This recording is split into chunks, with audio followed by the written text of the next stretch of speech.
পারেন।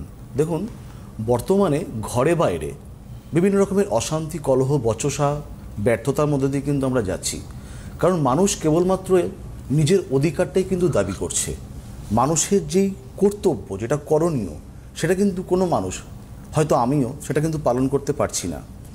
তাই বলবো, এই যে আসন্ন পিতৃপক্ষ কিংবা দেবীপক্ষ, যেটাই আমরা বলি না কেন, সামাজিক বার্তা হিসেবে বলবো, পিতৃপক্ষ চলাকালীন আপনার পিতৃসম যারা দানের যোগ্য তাদেরকে অন্ততপক্ষে একটি বস্ত্রদান করতে পারেন, এবং দেবীপক্ষে যে কোনো মহিলাকে যারা দানের যোগ্য তাদেরকে একটি বস্ত্রদান করতে পারেন।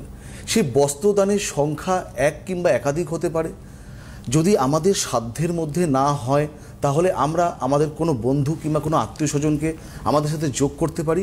মোদ্দা বিষয় হলো, পিতৃপক্ষে কোনো পিতৃস্বরূপ ব্যক্তিত্বকে এবং মাতৃপক্ষে কোনো মাতৃস্বরূপা ব্যক্তিকে বস্ত্রদান করতে আহ্বান জানাচ্ছি। দেখুন, বিষয়টা হচ্ছে যে আপনি হয়তো বলতে পারেন যে ও তো করছেন, আমি কেন করব। অনেকের মধ্যে প্রশ্ন জাগতে পারে যে মানুষ যে অপরের কর্তব্য দেখে সে কিন্তু কখনো নিজের কর্তব্য পালন করতে পারে না। আর অপরের কর্তব্যকে বারবার করে দেখে পরীক্ষা নিরীক্ষা করাই হচ্ছে প্রধান অকর্তব্যের বিষয়। এখন বিষয় হচ্ছে, আপনারাও বলতে পারেন যে আমি কি করব। দেখুন, আমি শূন্য আওয়াজ কখনো কোথাও আমি বলিনি, সুতরাং আমি যেটা করি সেটাই কিন্তু আপনাদেরকে করতে বলি। করুন, এর মধ্যে অনেকটা আত্মতৃপ্তি আপনারা কিন্তু পাবেন। এটা হচ্ছে সামাজিক বার্তা। কৌশিকী অমাবস্যা গেছে, যারা লাইভে সম্প্রচার, মানে অনেকেই তো হাই হাই রে রে রব হয়তো উঠেছিল, তারা কৃষ্ণভারতী আমার ফেসবুক প্রোফাইল এবং অ্যাস্ট্রো কৃষ্ণভারতী আমার কৌশিকী অমাবস্যার ভিডিও আপলোড আছে, আপনারা দেখে নিতে পারেন।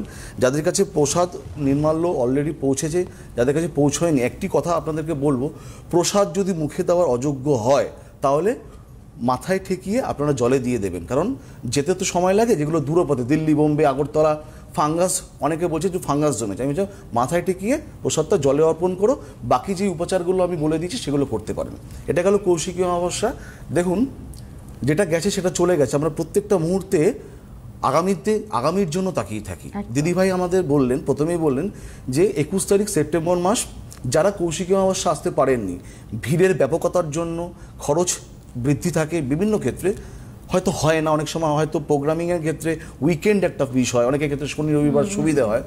21শে সেপ্টেম্বর যে মহালয়া অমাবস্যা, যদিও আজকের বিষয় আমার মহালয়া অমাবস্যা নয়, পরবর্তীতে বলবো, তারা অবশ্যই টিকিট কেটে রাখতে পারেন যারা নিজের হাতে পূর্ণাহুতি, পুজো, যজ্ঞ, গ্রহ সংস্কার করাতে চাইছেন এখন থেকেই। কারণ অমাবস্যাটি রবিবার পড়েছে, ছুটির দিন, আগের দিন শনিবার, পরের দিন রবিবার, যাগযজ্ঞ করে ওই দিন রাতেরবেলাও আপনারা ফিরে আসতে পারেন। যাই হোক, প্রত্যেকটা মুহূর্তে এই